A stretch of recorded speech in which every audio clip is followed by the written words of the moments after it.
आप कभी जायज़ा लेकर देखिए कि हमारे दरमियान जितना बुरा बग़ैर टोपी के नमाज़ पढ़ लेने, वज़ू के दरमियान बात कर लेने या इसी तरह मस्जिद में गुफ्तगू कर लेने को समझा जाता है, उतना बुरा शायद दूसरे पर ज़ुल्म कर देना, किसी के हक़ को ग़स्ब कर जाना या इसी तरह अपनी ज़ुबान से किसी की इज़्ज़त को तार-तार कर देने को उतना बुरा नहीं समझा। Day 5 of Understanding 30 Verses of Quran करीम इन रमज़ान करीम। आखिर क्यों ऐसा? शायद इसलिए है कि हमारी अंडरस्टैंडिंग गुनाहों में सगीरा और कबीरा के ताल्लुक़ से गलत हो गई है।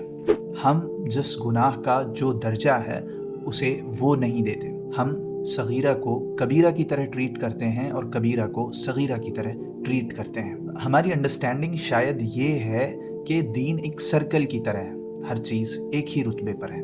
हालांकि दीन एक ट्रायंगल की तरह है जिसमें कुछ चीज़ें टॉप पर आती हैं, कुछ चीज़ें उससे कम अहम हैं, कुछ चीज़ें उससे कम अहम हैं। कुछ चीज़ें ऐसी हैं जिससे लाजमी तौर पर बचना है और कुछ चीज़ें ऐसी हैं जिनसे बचा जाए तो बेहतर है और अगर ना बचा जाए तो भी कोई बाज़ पुर्स नहीं है। अल्लाह तबारक व तआला ने सूरे निसा में इसको बहुत खूबसूरती से समझाया। अल्लाह तबारक व तआला ने कहा, इन तज्तनिबू कबाइरा मा तुनहौना अन्हु नुकफ्फिर अन्कुम सय्यिआतिकुम वनुदखिलकुम मुदखलन करीमा, कि वो बड़े बड़े गुनाह जिनसे तुम्हें रोका जा रहा है, अगर तुम उनसे अपने दामन को बचा लो तो हम खुद से तुम्हारे छोटे गुनाह माफ़ कर देंगे और तुम्हें इज़्ज़त की जगह में दाखिल करेंगे।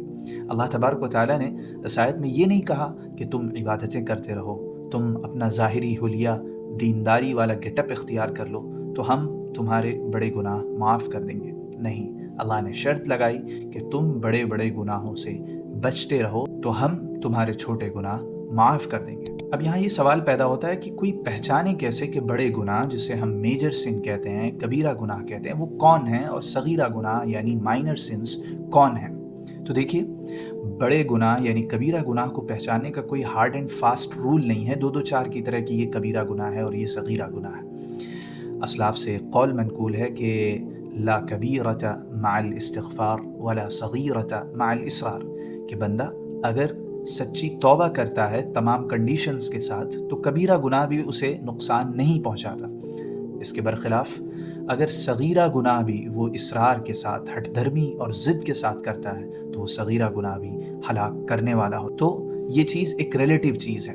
अलबत्ता 3 उसूल समझने की ज़रूरत है जिनको अगर आप समझ जाएं तो आप कबीरा और सगीरा के दरमियान ख़ुद से ही फ़र्क कर सकते हैं। अगर कोई गुनाह इन 3 कैटेगरीज़ में से किसी से ताल्लुक़ रखता हो तो वो लाज़मन कबीरा गुनाह होगा, और अगर वो इन तीनों नौइयत में से ना हो तो वो सगीरा होगा अपनी नीयत के लिहाज से। वो 3 चीज़ें क्या हैं? नंबर 1 कि अगर वो किसी के हक़ से ताल्लुक़ रखता हो, यानी उसमें जुल्म का पहलू शामिल हो, हक़ तलफ़ी की जा रही हो या किसी के हक़ को ग़स्ब किया जा रहा हो, तो वो कबीरा गुनाह है। और हक़ तलफ़ी खालिद की भी की जाती है, मखलूक की भी की जाती है, क्रिएटर की भी की जाती है और क्रिएशन की भी की जाती है। दूसरी चीज़, इंसान अल्लाह के सामने सरकशी, तकब्बुर, ज़िद की रविश इख्तियार करे तो ये भी कबीरा गुनाह बन जाता है। और तीसरी चीज़ कि जब इंसान उन रिश्ते नातों को तोड़ता है जिन रिश्ते नातों को जोड़ने का हुक्म अल्लाह तबारक व तआला ने दिया है, तो वो भी कबीरा गुनाहों में शुमार किया जाता है। और इसमें वो तमाम एक्शंस भी शामिल हैं कि जिनका इवेंचुअली नतीजा ये होता है कि फिर ये रिश्तों का सारा निज़ाम दरहम बरहम हो जाता है। मसलन अगर किसी मुआशरे में ज़िना आम हो जाए तो आपको क्या लगता है ये पूरे रिश्ते नाते बाकी रहेंगे? हरगिज़ नहीं। इस ज़िना की वजह से ये पूरा सोशल कंस्ट्रक्ट दरहम बरहम हो जाएगा। लिहाजा अगर कोई ज़िना में या उससे मुतअल्लिक़ किसी चीज़ में मुलव्विस है तो वो भी कबीरा गुनाह कर रहा है। लिहाजा इस आयत से ये बात बखूबी समझ जानी चाहिए कि अगर आप किसी का हक़ मार रहे हैं, आप किसी के दिल को तकलीफ़ पहुँचा रहे हैं, अगर आप किसी बड़े गुनाह में मुलव्विस हैं और आपने ख़ुद को ये धोखा दिया हुआ है कि मैं उम्रे कर लूँगा या मैं मस्जिद की पहली सफ़ों में नमाज़ पढ़ता हूँ या मेरा ज़ाहिरी हुलिया दीनदारों वाला है तो मैं बख्श दिया जाऊँगा और ये सारे ब्लंडर्स, ये सारे खून मुझसे माफ़ कर दिए जाएंगे, तो आप ख़ुद को धोखे में रखे हुए हैं। क्योंकि अल्लाह तबारक व तआला के यहाँ ये तरतीब नहीं है कि आप सगाइर से बचते रहिए, छोटी छोटी इबादतें करते रहिए, आपके कबाइर माफ़ हो जाएंगे। नहीं, आपको कबाइर से बचना पड़ेगा।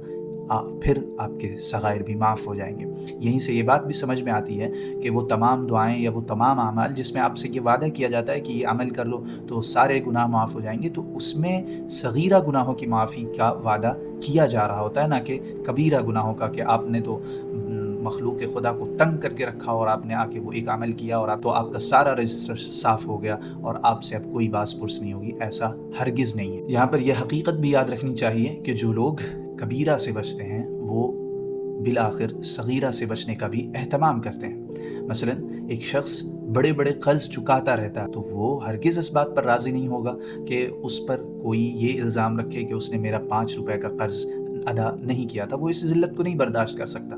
یہی معاملہ کبائر سے بچنے والوں کا بھی ہے۔ برخلاف وہ لوگ جو صغائر پر اپنی پوری توجہ دے دیتے ہیں اور صغائر پر اپنی دینی غیرت کا اظہار کرتے ہیں، صغیرہ سے بچتے نہیں اور کبیرہ سے جھجکتے نہیں۔ صغیرہ گناہ ہو جاتا ہے تو ان کی دینی غیرت کا لاوا پھوٹ پڑتا ہے، لیکن انہیں وہی لوگ کبیرہ کرتے ہیں، وہ مچھر چھانتے ہیں اور اونٹ نگلتے ہیں، دوسروں کو سونف اور زیرے پر زکوٰۃ کی تفصیل بتاتے پھرتے ہیں، حالانکہ وہ خود یتیموں کا حق مارے بیٹھے ہوتے ہیں، اپنی بہنوں کی میراث دبائے ہوئے ہوتے ہیں اور وقف کی زمینوں پر ناجائز طور پر قابض ہوتے ہیں۔ تو ہمیں اس فہم کو پیدا کرنا ہے کہ کون سی چیز دین میں کتنی اہم اور کتنی ضروری ہے، کس پر دینی غیرت کا اظہار کرنا ہے اور کس پر نرمی اور عفو کا معاملہ کرنا ہے۔ تو آج کے غور کرنے کا پہلو یہ ہے کہ ہم اپنے فہم کا جائزہ لیں کہ ہم دین کو کن چیزوں سے وابستہ سمجھتے ہیں۔ کیا ہم نے دین کو کچھ ظاہری اعمال کے ساتھ